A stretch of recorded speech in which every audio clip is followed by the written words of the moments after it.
ಇಷ್ಟೆಲ್ಲ ಸಂಘಟನಾತ್ಮಕವಾಗಿ ಹೋರಾಟ ಮಾಡ್ತಾ ಇದ್ದೀರಾ, ನಿಮ್ಮ ಹೋರಾಟಕ್ಕೆ ಹೈಕಮಾಂಡ್ ಬೆಂಬಲ ಇದೆ ಅಂತ ಹೇಳ್ತೀರಾ. ಆದರೆ ಇಲ್ಲಿ ವಿಜೇಂದ್ರ ಮತ್ತವರ ಟೀಮು ಇದು ಪಕ್ಷ ವಿರೋಧ ಚಟುವಟಿಕೆ ಅಂತ ಬಿಂಬಿಸ್ತಾ ಇದ್ದಾರಲ್ಲ, ಇದಕ್ಕೇನು ಹೇಳ್ತೀರಾ? ಈಗ ನೋಡ್ರಿ, ಹೈಕೋರ್ಟ್ ದೊಡ್ಡದು, ಸುಪ್ರೀಂ ಕೋರ್ಟ್ ದೊಡ್ಡದು. ಸುಪ್ರೀಂ ಕೋರ್ಟ್ ಯಾವುದು ಹೈಕಮಾಂಡ್ ಅಂದ್ರೆ ಸುಪ್ರೀಂ ಕೋರ್ಟು.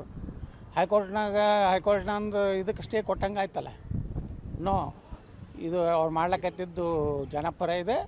ಅದಕ್ಕೆ ಸುಪ್ರೀಂ ಕೋರ್ಟ್ ಹೇಳಿದ್ಮೇಲೆ ನಾವು ಹೈಕೋರ್ಟ್ ಏನು ಹೇಳಿತ್ತು ಅದ್ರ ಬಗ್ಗೆ ತಲೆ ಕೆಡಿಸೋಲಿಕ್ಕೆ ಹೋಗೋದಿಲ್ಲ. ಅಂದರೆ ರಾಜ್ಯಾಧ್ಯಕ್ಷ ಚುನಾವಣೆ ಪ್ರಕ್ರಿಯೆಗಳು ಕೂಡ ಇದೆ, ಏನಾದರೂ ಬದಲಾವಣೆ ಇದ್ರ ಬಗ್ಗೆ ನಿಮ್ಮ ಟೀಮಿಂದ ಏನಾದರೂ ಮಂಡನೆ ಇದೆಯಾ ಪ್ರಸ್ತಾಪದ್ದು? ನೋಡಿ, ನಾವು ವಕಫ್ ಹೋರಾಟ ಪಕ್ಷ ಬಲಪಡಿಸೋ ಕೆಲಸ ಮಾಡ್ತೀವಿ. ಅಂತಿಮವಾಗಿ ರಾಜ್ಯಾಧ್ಯಕ್ಷರು ಯಾರಾಗಬೇಕು ಏನು ಅನ್ನೋದು ಪಕ್ಷದ ಹೈಕಮಾಂಡ್ ನಿರ್ಣಯ ಮಾಡ್ತದೆ. ನಾವು ಅದರಲ್ಲಿ ಏನೂ ಗೊಂದಲ ಇಲ್ಲ. ನಾವೆಲ್ಲ ಕೇಂದ್ರ ಹೈಕಮಾಂಡ್ ಏನು ಹೇಳ್ತದೆ, ನಮ್ಮ ಅಸಮಾಧಾನ ಏನಿದೆ ಹೇಳ್ತೀವಿ. ಆದರೆ ಅಂತಿಮವಾಗಿ ಹೈಕಮಾಂಡ್ ಕೊಟ್ಟಂಥ ನಿರ್ಣಯಕ್ಕೆ ಬದ್ಧರಾಗ್ತೇವೆ. ಅಂದರೆ ನಿಮ್ಮನ್ನು ಕರೆದಿದ್ದಾರ ಏನಾದರೂ ಮತ್ತೆ ಮೀಟ್ ಮಾಡೋದಕ್ಕೆ? ಏನಾದರೂ ರಾಷ್ಟ್ರಾಧ್ಯಕ್ಷರು ಯಾವಾಗ ಹೋಗ್ತೀರಾ ಮತ್ತೆ ಭೇಟಿಯಾಗೋದಕ್ಕೆ ನಿಮ್ಮ ಟೀಮಿಂದ? ನೋಡಿ, ಮೊನ್ನೆ ಅವರು ಎಲ್ಲರಿಗೂ ಆಹ್ವಾನ ಮಾಡಿದ್ದರು.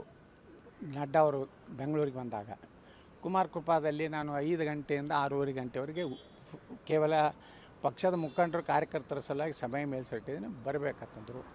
ನಂದು ಕೆಲಸ ಇತ್ತು, ನಾವು ಹೋಗೋದಾಗಲಿಲ್ಲ. ಆದರೆ ಆರ್ ಅಶೋಕ್ ಅವರು ನಾನು ಫೋನ್ ಮಾಡಿದರು, ನಮ್ಮ ಪ್ರತ್ಯೇಕ ಒಂದು ಸಮಯ ಕೊಡ್ತೀನಿ ಅಂತೇಳಿ.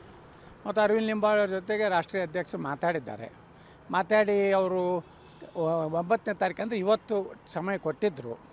ಆದರೆ ನಾವು ಸಂಕ್ರಮಣ ಅದು ಎಲ್ಲರೂ ಇದು ಬಿಜಿ ಇರೋದ್ರಿಂದ ನಾವು ಸಂಕ್ರಮಣ ಆದಮೇಲೆ ನಮ್ಗೆ ಅವಕಾಶ ಕೊಟ್ಟಿರ್ತ ರಾಷ್ಟ್ರೀಯ ಅಧ್ಯಕ್ಷರಿಗೆ, ಗೃಹ ಮಂತ್ರಿಗಳಿಗೆ ನಾವು ವಿನಂತಿ ಮಾಡ್ಕೊಂಡಿದ್ದೀವಿ.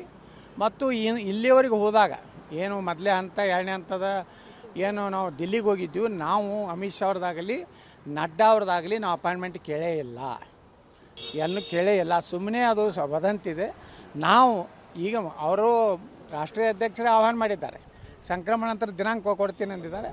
ಆ ದಿನಾಂಕ ಕೊಟ್ಟ ಮೇಲೆ ನಾವೆಲ್ಲರೂ ಕೂಡಿ ಹೋಗ್ತೀವಿ.